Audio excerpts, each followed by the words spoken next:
دن بدن کھلنے لگا ہے نعمت الاسلام یہ۔ بسم اللہ الرحمن الرحیم۔ صرف 5 منٹ کا مدرسہ قرآن و حدیث کی روشنی میں 64واں دن 4 ربیع الاول۔ نمبر 1، اسلامی تاریخ۔ حضرت عیسیٰ علیہ السلام کی پیدائش۔ قرآن میں اللہ تعالی نے حضرت عیسیٰ علیہ السلام کے ناموں کا ذکر مختلف اعتبار سے 59 مرتبہ کیا ہے۔ ان کی پیدائش اللہ تعالی کی قدرت کی ایک بہت بڑی نشانی ہے۔ ایک دن حضرت مریم علیہ السلام کسی ضرورت کی وجہ سے بیت المقدس کی مشرقی جانب گئی ہوئی تھی کہ اچانک ایک فرشتے نے یہ خوشخبری دی کہ اللہ تعالی تم کو ایک بیٹا عطا فرمائے گا جس کا نام عیسیٰ ابن مریم ہوگا۔ حضرت مریم علیہ السلام نے کہا، میری تو شادی بھی نہیں ہوئی، لڑکا کیسے ہوگا؟ فرشتے نے کہا، اللہ کا فیصلہ ایسا ہی ہے اور یہ اللہ کے لیے آسان ہے۔ پھر ایسا ہی ہوا کہ حضرت عیسیٰ علیہ السلام اللہ کے حکم سے بغیر باپ کے پیدا ہوئے۔ جب لوگوں نے دیکھا تو بہت تعجب کیا اور کہا، مریم تم نے یہ کتنا بڑا گناہ کیا ہے؟ حضرت مریم علیہ السلام نے کوئی جواب نہیں دیا بلکہ بچے کی طرف اشارہ کر دیا اور بچہ بول پڑا، میں اللہ کا بندہ ہوں، اس نے مجھے کتاب دی ہے اور نبی بنایا ہے، میں جہاں کہیں بھی رہوں خدا نے مجھے بابرکت بنایا ہے اور آخری دم تک اللہ نے مجھے نماز پڑھنے اور زکوٰۃ ادا کرنے کا حکم دیا ہے اور اپنی ماں کا فرما بردار بنایا ہے۔ میری پیدائش، میری وفات اور پھر دوبارہ زندہ ہونا میرے لیے خیر و برکت اور سلامتی کا ذریعہ ہے۔ بچے کی ایسی باتیں سن کر قوم حیران رہ گئی اور حضرت مریم علیہ السلام سے ان کی بدگمانی عقیدت میں بدل گئی۔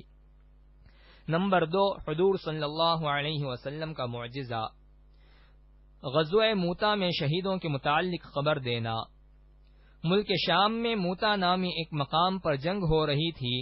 حضرت انس رضی اللہ عنہ فرماتے ہیں کہ رسول اللہ صلی اللہ علیہ وسلم نے مدینہ میں رہتے ہوئے یکے بعد دیگر 3 صحابی رضی اللہ عنہم کے موتا میں شہید ہونے کی خبر دی، جبکہ وہاں سے ابھی تک کوئی خبر نہیں آئی تھی، اور پھر فرمایا ان کے بعد جھنڈا اللہ کی تلوار نے اٹھایا اور اللہ نے ان کے ہاتھوں مسلمانوں کو دشمنوں پر فتح نصیب فرمائی۔ فائدہ: اللہ کی تلوار سے مراد حضرت خالد بن ولید رضی اللہ عنہ ہیں، ان کو یہ لقب آپ صلی اللہ علیہ وسلم نے دیا تھا۔ نمبر 3، ایک فرض کے بارے میں۔ بیوی کی وراثت میں شوہر کا حصہ۔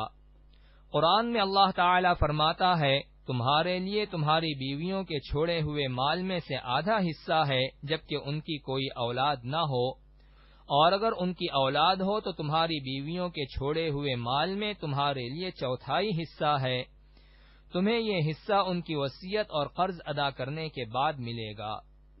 نمبر 4، ایک سنت کے بارے میں۔ مصیبت سے نجات کی دعا۔ جب کوئی مصیبت یا آزمائش میں پڑ جائے تو اس دعا کو زیادہ سے زیادہ پڑھے، لا الہ الا انت سبحانک انی کنت من الظالمین۔ ترجمہ: الہی آپ کے سوا کوئی عبادت کے لائق نہیں، آپ تمام عیبوں سے پاک ہیں، بے شک میں ہی قصوروار ہوں۔ نمبر 5، ایک اہم عمل کی فضیلت۔ ملاقات کے وقت سلام و مصافحہ کرنا۔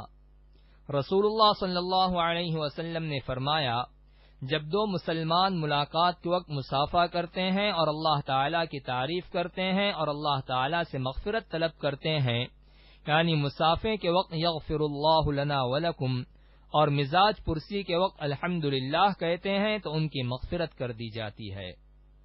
نمبر 6، ایک گناہ کے بارے میں۔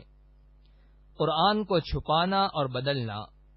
قرآن میں اللہ تعالی فرماتا ہے، جو لوگ اللہ تعالی کی کتاب کے احکام کو چھپا کر دنیاوی مال و دولت حاصل کرتے ہیں، وہ لوگ اپنے پیٹوں میں آگ بھر رہے ہیں، قیامت کے دن اللہ تعالی نہ ان سے کلام کرے گا اور نہ ان کو گناہوں سے پاک کرے گا اور ان کو دردناک عذاب ہوگا۔ نمبر 7، دنیا کے بارے میں۔ دنیا کی چیزیں۔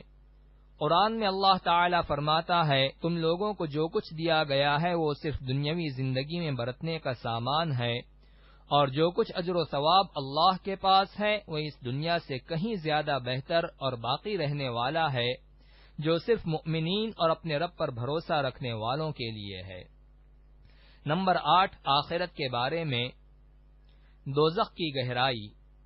رسول اللہ صلی اللہ علیہ وسلم نے فرمایا، ایک پتھر کو جہنم کے کنارے سے پھینکا گیا، وہ 70 سال تک اس میں گرتا رہا مگر اس کی گہرائی تک نہیں پہنچ سکا۔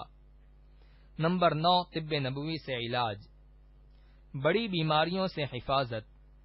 رسول اللہ صلی اللہ علیہ وسلم نے فرمایا، جو شخص ہر مہینے 3 دن صبح کے وقت شہد چاٹے گا تو اسے کوئی بڑی بیماری نہیں ہوگی۔ نمبر 10، نبی صلی اللہ علیہ وسلم کی نصیحت۔